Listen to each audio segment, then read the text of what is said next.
പ്രേക്ഷകർക്ക് നമസ്കാരം. നമ്മളോടൊപ്പം ഇന്നുള്ളത് ഒരു വിശിഷ്ട അതിഥിയാണ്. അദ്ദേഹത്തിന് ഒരു സ്റ്റേജിൽ ഒരിക്കൽ ഒരു പരിപാടി നടത്തിക്കൊണ്ടിരിക്കുമ്പോൾ സ്റ്റേജിൽ നിന്നുള്ള ഒരു അനുഭവത്തെക്കുറിച്ച് അദ്ദേഹം തന്നെ നമ്മളോട് വിവരിക്കുന്നതാണ്. നമുക്കതിൽ നിന്നും ഒരുപാട് പാഠങ്ങൾ പഠിക്കാനുമുണ്ട്. മാന്യ പ്രേക്ഷകർക്ക് നമസ്കാരം. ഈ പ്രോഗ്രാമിലേക്ക് എല്ലാവർക്കും സ്വാഗതം. അതെ, എനിക്ക് നേരിട്ട ഒരു അനുഭവമുണ്ട്. അതായത് ഒരു ഉത്സവപ്പറമ്പിൽ ഒരു കുട്ടി എന്നെ വെല്ലുവിളിക്കുകയായിരുന്നു. ചൊറിച്ചു മല്ലുക, മറിച്ച് ചൊല്ലുക എന്നുള്ളതാണ്. അപ്പോൾ അവൻ പറയുന്നതൊക്കെ ഞാൻ തിരിച്ചു പറയുകയാണ്. അവൻ പറയുന്നതൊക്കെ നേരായിട്ടുള്ള ഭാഷയാണ്, പക്ഷെ ഞാനത് തിരിച്ചു പറയുമ്പോഴത്തേക്ക് ഉഗ്രൻ തെറിയായി മാറും.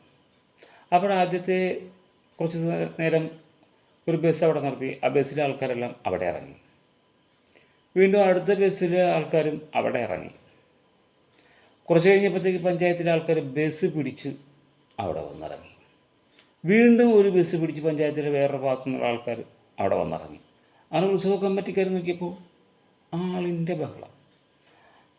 അതെ, അവൻ പറയുന്നത് എന്താണെന്ന് അറിയുക, വള്ളി വയ്ക്കുക, ചാല് പോരുക, അങ്ങനെ തുടങ്ങിയ വാക്കുകളാണ്. അപ്പോൾ അത് ഞാൻ പറയുമ്പോൾ ഉഗ്രം തെറികളായി മാറും. അങ്ങനെ പറഞ്ഞ് ഉഗ്രം തെറിയായി മാറി.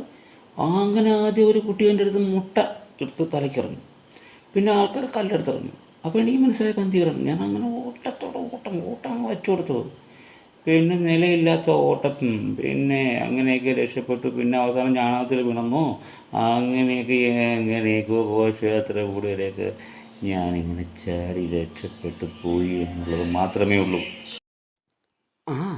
പിന്നെ മച്ചന് എവിടെ പോയപ്പോൾ ഈ വാക്കുകളുടെ ഡെറിവേഷൻ, അതായത് വാക്കുകൾ എങ്ങനെ ഉത്ഭവിച്ചു എന്ന ഒരു പ്രശ്നത്തിൽ ഇടപെട്ട് ആകെ പ്രശ്നമായെന്ന് കേട്ടല്ലോ. എന്താ ആ പ്രശ്നത്തിൽ നിന്നും അവസാനം പൂരിയല്ലേ? അത് മാത്രം, അല്ലെങ്കിൽ കാണാമായിരുന്നു.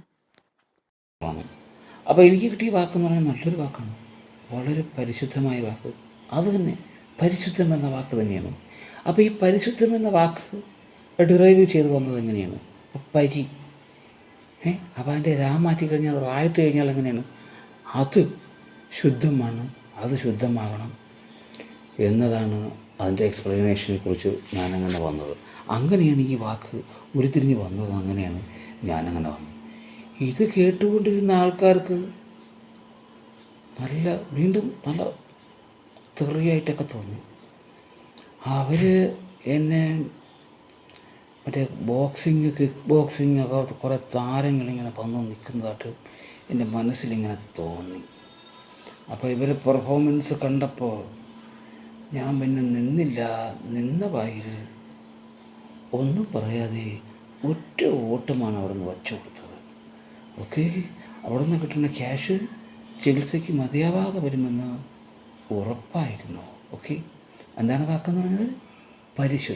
പരിശുദ്ധത്തിൽ ഞാനങ്ങനെ അപ്പോൾ നോക്കുമ്പോഴത്തേക്ക് റായിട്ട് പറയിൽ വള്ളിയിട്ട് ഉള്ള ശുദ്ധം, അങ്ങനെയാണല്ലോ നമ്മളത് ഡിറൈവ് ചെയ്ത് എടുക്കാൻ പറ്റുന്നത്. അതിൻ്റെ സത്യമായ ഭാഷ ഞാൻ പറഞ്ഞതേ ഉള്ളൂ.